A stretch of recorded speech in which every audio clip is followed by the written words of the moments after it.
Assalamualaikum. Welcome to my YouTube channel. My name is Lab Amin. Today's the topic of my discussion is sequence alignment. Sequence alignment में हम second portion discuss करने जा रहे हैं.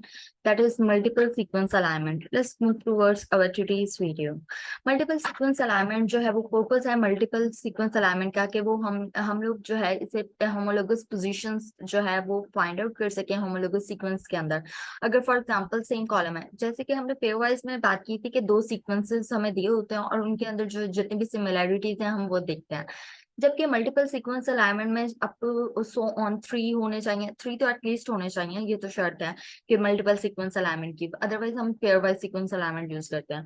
अब multiple sequence alignment में up to so on 6 हो सकते हैं, 100 हो सकते हैं. अब बहुत सारे सीक्वेंसेस हो और उनके अंदर जो है वो सिमिलैरिटीज हम देख सकते हैं कि हमारे पास सीक्वेंस के अंदर सिमिलैरिटीज कैसे आती है. फॉर एग्जांपल ये कुछ सीक्वेंसेस दिए हुए हैं, इसमें देखा जा सकता है कि सी जो है वो कॉमन है और डब्ल्यू कॉमन है, तो उसको हाईलाइट कर देते हैं और हम लोग इस तरह जो है क्रोमोसोम्स के ऊपर जो लोकेशन होती है या होमोलोगस पोजीशंस होती हैं हमारे क्रोमोसोम्स के ऊपर, वो भी हम लोग किसी भी सीक्वेंस के अंदर हम लोग देख सकते हैं.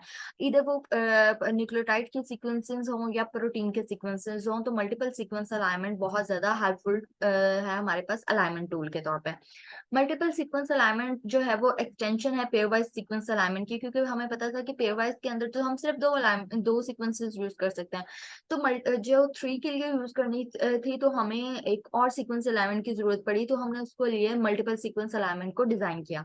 ठीक है, मल्टीपल सीक्वेंस अलाइनमेंट जो है वो इनकॉर्पोरेट है मोर देन टू, मतलब के दो सीक्वेंसेस एट अ टाइम होने चाहिए, एटलीस्ट मोर देन 2 होने चाहिए. ठीक है, और मल्टीपल सीक्वेंस जो अलाइनमेंट है वो मेथड है, वो अलाइन करता है सारे के सारे सीक्वेंस को और इन अ गिवन क्यूरी सेट के अंदर वो सबको सेट करता है पहले, और फिर उसको अलाइनमेंट करने के बाद उसके अंदर जो कॉमन सीक्वेंसेस होते हैं उनको आइडेंटिफाई करता है. ठीक है, और फिर उसको ग्रुप भी कर सकता है और उसके अलावा ग्रुपिंग करने के बाद भी अपने हाइपोथेसिस मतलब हाइपोथेसिस भी देता है डिफरेंट एवोल्यूशनरी रिलेशनशिप्स के. यानी हम लोग अपनी फाइलोजेनेटिक रिलेशनशिप्स के ट्री डायग्राम्स को भी हम लोग इजीली ड्रॉ कर सकते हैं. जैसे फॉर एग्जांपल आप बीइंग ए बायोलॉजिस्ट हम लोग डिफरेंट क्लैडोग्राम्स देखते हैं, हम लोग डिफरेंट फाइलोजेनेटिक ट्री रिलेशनशिप्स अपनी बुक बायोलॉजी की बुक में देखते हैं, तो वो भी due to multiple sequence alignment के टूल्स को यूज करके हम लोगों ने वो ड्रॉ किए हैं. ठीक है, सर्च कंजर्व सीक्वेंस मोटिव्स जो हैं वो जो है स्ट्रक्चर और मैकेनिस्टिक इंफॉर्मेशन भी इवन देती है, और इवन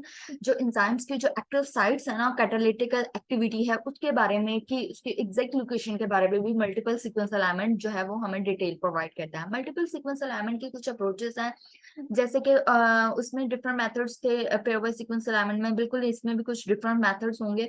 ठीक है, ऑप्टिमल ग्लोबल अलाइनमेंट्स हैं जिसमें हम डायनेमिक प्रोग्रामिंग थे, उसमें भी डायनेमिक प्रोग्रामिंग में हम नीडलमैन वंश को यूज करते थे और स्मिथ वाटरमैन को यूज करते थे, दो टूल्स थे. ठीक है, नीडलमैन वंश जो है वो हम ग्लोबल अलाइनमेंट के लिए यूज करते थे एंड जो स्मिथ वाटरमैन था वो फॉर लोकल अलाइनमेंट यूज करते थे.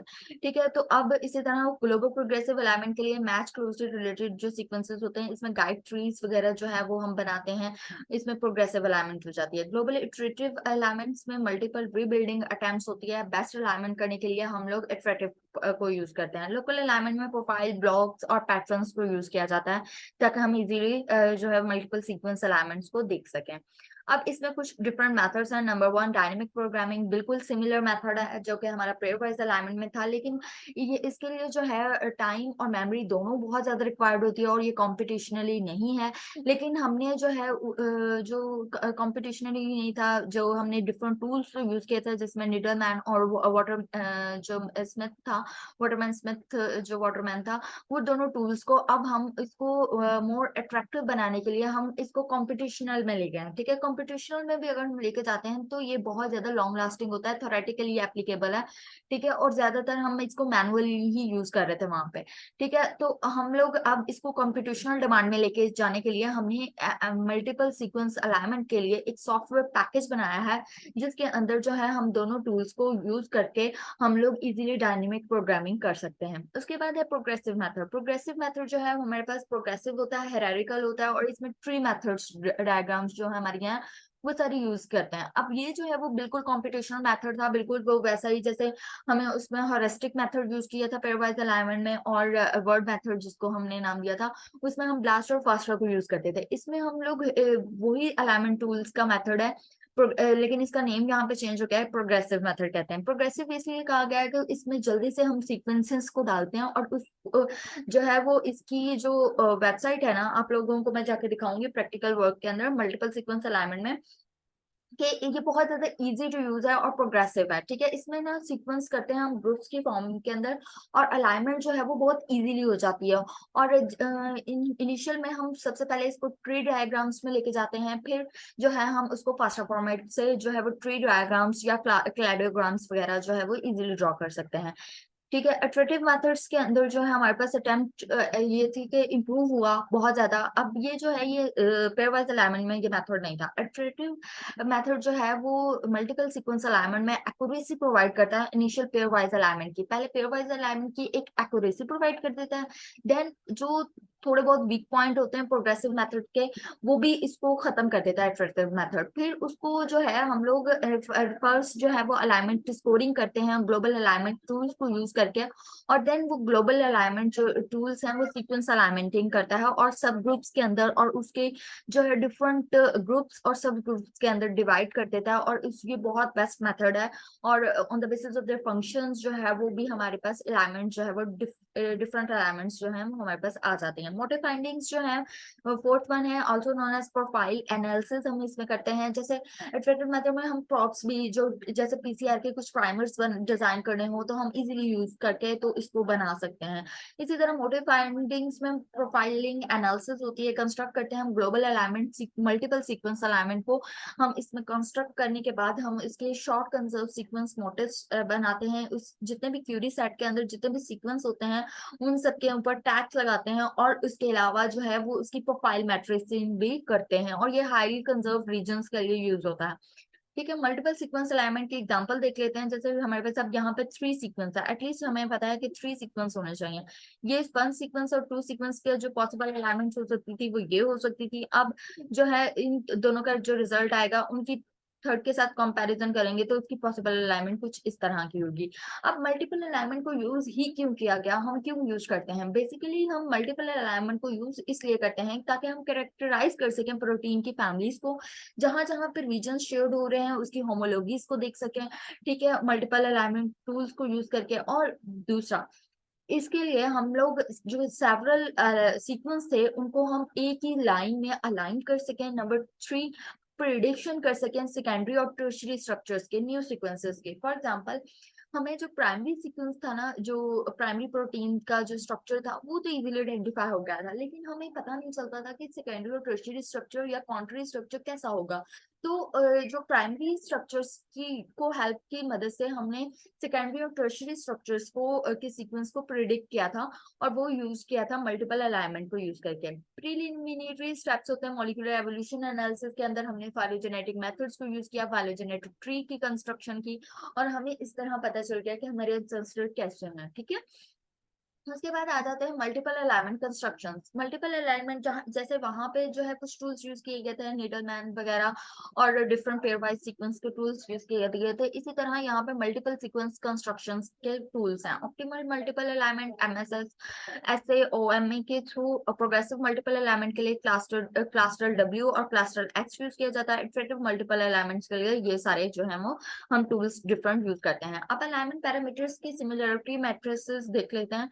डायनेमिक प्रोग्रामिंग मेथड जो है वो स्कोर करता है alignment using residue similarity matrices containing a score matching all the pair residues. For example, ये न्यूक्लियोटाइड का एक सीक्वेंस दिया गया है, और इसमें देखा गया है कि जो है हमारे पास जो ट्रांजिशन है एडेनिन और गुआनिन के दरमियान और साइटोसिन और थायमिन के दरमियान वो ज्यादा है as compared to the adenine और थायमिन और साइटोसिन और गुआनिन। ये हमें इस जो है वो पेयरिंग के साथ जो है वो हमें पता चल गया। हम इसके अंदर मोर कॉम्प्लेक्स मैट्रिक्सेस जो एग्जिस्ट करते हैं उनके दरमियान में जो इम्बिग्यूटीज आ जाती हैं या कोई भी इम्बिग्यूशियस न्यूक्लियोटाइड्स हैं उसकी गिवन वैल्यूज को भी हम लोग इजीली मैचिंग कर सकते हैं। ठीक है, उसके अलावा ये जो है relationship between multiple sequence alignment और एवोल्यूशनरी ट्री कंस्ट्रक्शन का, जैसे ये हमारे पास सीक्वेंस दिया हुआ था मल्टीपल सीक्वेंस अलाइनमेंट का, हम इसी की हेल्प से हम इजीली हमने एवोल्यूशनरी ट्री की कंस्ट्रक्शन कर ली है।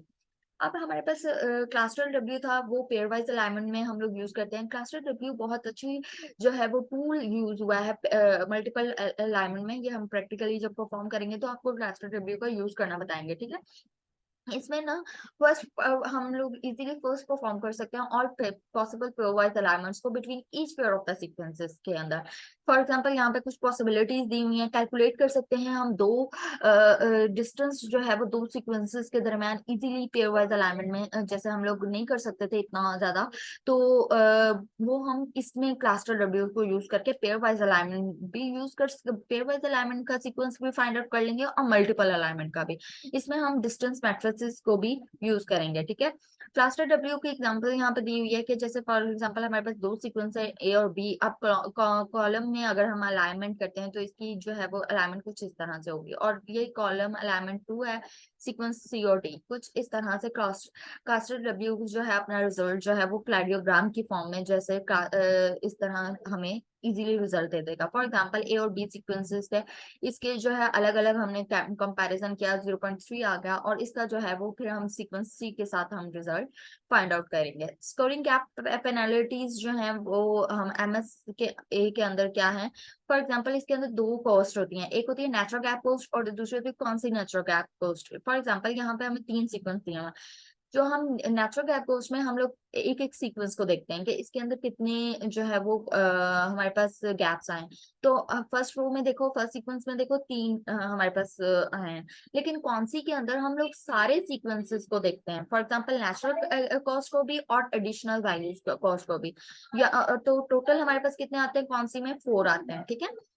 स्कोरिंग मल्टीपल अलाइनमेंट को अगर हम स्कोरिंग देखें तो स्कोरिंग के लिए हम लोग इजीली क्वालिटी को मल्टीप्लाई जो है वो उसकी ना सिर्फ क्वांटिटी बल्कि अब क्वालिटी को भी हम लोग मेजर आउट कर सकते हैं। तो उसके लिए ये डिफरेंट फॉर्मूलाज यूज किया गया है, ठीक है। यहाँ पे जो है वो SP stand for the sum of the pair, और हम उसमें मिनिमम एट्रोपिटी जो है वो चेकआउट करते हैं, और G stand for gap function. How to calculate the alignment score, बिल्कुल वैसा ही है जैसे फॉर एग्जांपल यहाँ पे एक सीक्वेंस दिया गया और ये जो है मैच मिसमैचिंग गैप ओपनिंग और गैप एक्सटेंशन है। गैप ओपनिंग मतलब कि यहाँ सी और के दूसरे सीक्वेंस के दरमियान गैप है, तो इसे हम गैप ओपनिंग कहेंगे। तो इस तरह वैल्यू हमने कैलकुलेट की है, इसको कहते हैं 12, ठीक है।